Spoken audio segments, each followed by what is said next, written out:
अरुणजी सुर्वे, विलासजी उमले, विष्णूजी सावंत, इंद्राताई परशुराम, सुमनताई सावंत, 38, 39, 41 आणि 42 या चारही प्रभागाचे शिवसेनेचे उमेदवार, माझ्या समवेत उपस्थित असलेले शिवसेना, भाजपा, रिपाईचे सर्व पदाधिकारी आणि मोठ्या संख्येने उपस्थित बंधुवाडी बंधू, मुंबई महानगरपालिकेची निवडणूक येत्या 15 तारखेला होते आणि आपल्यामधला उत्साह बघितल्यानंतर या प्रभागातनं नितीशा चाचे निवडून येतील याची मला पूर्ण खात्री आहे. तर हा आपला उत्साह असाच 15 तारखेपर्यंत टिकवणं गरजेचं आहे.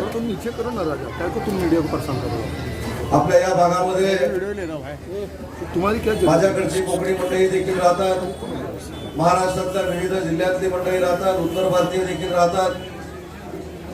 या सगळ्यांच्या विकासासाठी माननीय एकनाथ शिंदे साहेब कटिबद्ध आहे. राज्याचे मुख्यमंत्री देवेंद्रजी फडणवीस साहेब देखील कटिबद्ध आहेत.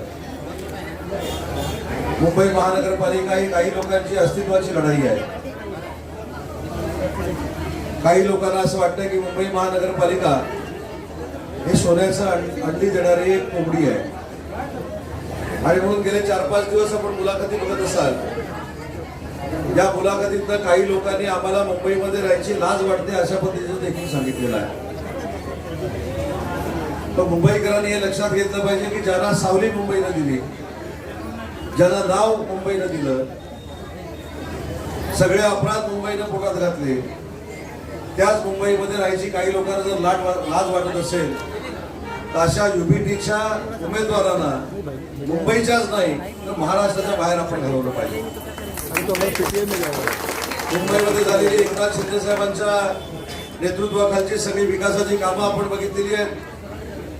ते मुख्यमंत्री असताना ज्या ज्या पद्धतीने विकासाची कामं मुंबईमध्ये झाली ही कामं ऐतिहासिक होती आणि त्याच्यानंतर विद्यमान मुख्यमंत्री देवेंद्रजी फडणवीस साहेब त्याच पद्धतीनं अतिशय चांगली विकासाची कामं ही मुंबईमध्ये करतात.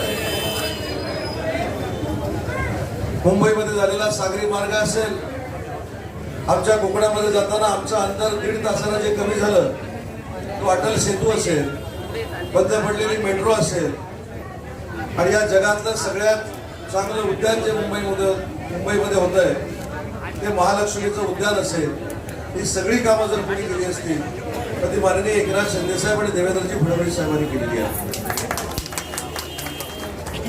आपल्याला आठवत असेल की हिंदू हृदय सम्राट वंदनीय बाळासाहेबांची एक योजना होती, झोपडपट्टी निर्मूलन.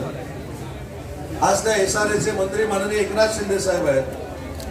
मुंबईच्या नगरविकासचे मंत्री देखील एकनाथ शिंदे साहेब आहेत आणि MSRDCचे मंत्री देखील एकनाथ शिंदे साहेब आहेत. या सगळ्या खात्यांची जबाबदारी शिंदे साहेबांवर असताना राज्याचे सक्षम मुख्यमंत्री देवेंद्रजी देखील आपल्याला साथ देत आहेत आणि यासाठी 16 तारखेला जी मतमोजणी होईल, या मतमोजणीमध्ये 150 पेक्षा जास्त जागा त्या महायुतीच्या निवडून येतील असा विश्वास देखील मुंबईकरांनी आपल्याला दिलेला आहे. काही लोक सांगतात जे काय झालं ते आमच्यामुळेच झालं. नशीब हे सांगत नाहीत की मुंबईची बेटं देखील आम्हीच जोडली, तेवढंच आता शिल्लक राहिलेलं आहे. काल म्हणायला लागलं की जे मुंबईमध्ये जन्माला आले त्यांनाच फक्त मुंबई कळते. मुंबईचं महत्व हे देशा परदेशामध्ये आहे. तुमच्या सगळ्यांच्या आशीर्वादानं ज्यावेळी राज्याचा उद्योग मंत्री म्हणून मी परदेशामध्ये जातो त्यावेळी अभिमानानं सांगतो की माझं मंत्रालय मुंबईमध्ये आहे, माझं उद्योग विभागाचं कार्यालय मुंबईमध्ये आहे, माझं कार्यक्षेत्र जरी रत्नागिरी असलं, जन्मभूमी जरी रत्नागिरी असली तरी माझी कर्मभूमी मुंबई आहे हे अभिमानाने मी सांगतो. तर कालच्या मुलाखतीमध्ये त्याचा मी उल्लेख केला की माझे अतिशय जवळचे मित्र आहेत, त्याच्याबद्दल दुमत असण्याचं काही कारण नाही. निर्माता दिग्दर्शक महेश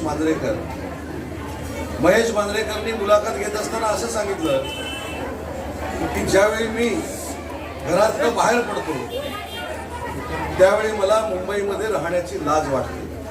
हे कोणाच्या समोर सांगितलं त्यांची नावं मी घेत नाही, पण जे महानगरपालिकेची निवडणूक आल्यानंतर मुंबई महाराष्ट्रापासून काही लोक तोडणार आहेत अशा पद्धतीचं भाषण गेली 50 वर्ष करतायत, 25 वर्ष करतायत. त्यांच्या समोर हे महाशय असं सांगत होते. आणि म्हणून मला मुंबईकरांना विनंती करायची आहे, हे काय त्यांच्या तोंडातलं वाक्य नाही. ते अभिनेते आहेत, ते कलाकार आहेत, ते निर्माता आहेत. त्यांना जे लिहून दिलं जातं तेच ते बोलतात. त्याच्यामुळे हे कोणाच्या मनातलं आहे हा अभ्यास देखील मुंबईकरांनी केला पाहिजे. आणि जी व्यक्ती मुंबईकरांना म्हणजे मुंबईकरांनी खरं त्यांचे चित्रपट बघितलेले आहेत, मुंबईकरांनी त्याला निर्माता म्हणून मोठं केलेलं आहे, मुंबईकरांनी त्याला बॉलिवूडमध्ये मोठं केलेलं आहे. असं असताना जर या लोकांना मुंबईची लाज वाटायला लागली आणि जे मुंबईचं कौतुक आम्हाला सांगतात त्यांच्या समोर जर असं बोलत असतील तर मला असं वाटतं की या वाक्यामध्ये त्याला लिहून दिलेली स्क्रिप्ट आहे आणि हे कलाकार स्क्रिप्टच वाचत असतात. मुंबईला नावं ठेवतात. जी लोक मुंबईमध्ये राहताना लाज वाटतं असं म्हणतात, या सगळ्या लोकांना आपल्याला 15 तारखेला धडा शिकवायचा आहे.